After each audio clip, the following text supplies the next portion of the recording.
सुकळी शेत शिवारातील केबल चोरटे एलसीबीच्या रडारवर पोलीस निरीक्षक शंकरराव शेळके यांनी पथकासह दिली भेट. तपासाची चक्र वेगाने.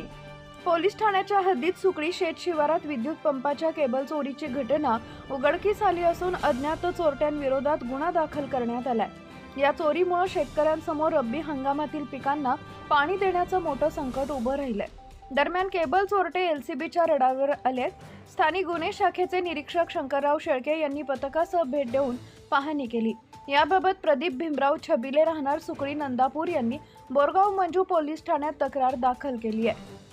त्यांच्या तक्रारीनुसार गावालगत असलेल्या शासकीय तलावातून शेतीसाठी पाणी उचलण्यासाठी सबमर्सिबल पंप बसवण्यात आला होता.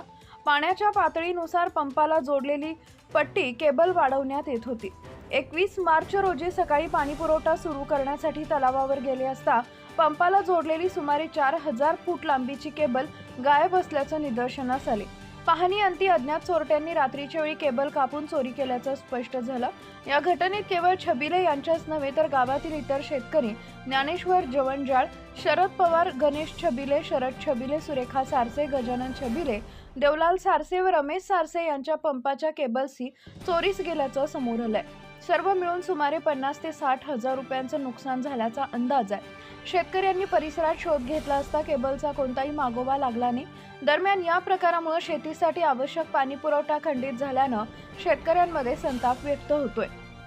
जिल्हा पोलीस अधीक्षक अर्चित चांडक यांच्या मार्गदर्शनाखाली स्थानिक गुन्हे अन्वेषण शाखेचे पोलीस निरीक्षक शंकरराव शेळके यांनी पथकासह घटनास्थळाला भेट देऊन पाहणी केली.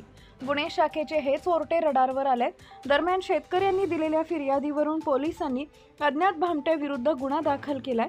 तर ठाणेदार अनिल गोपाळसह पोलिसांनी घटनास्थळी धाव घेत घटनेचा पंचनामा करून शोध सुरू केलाय.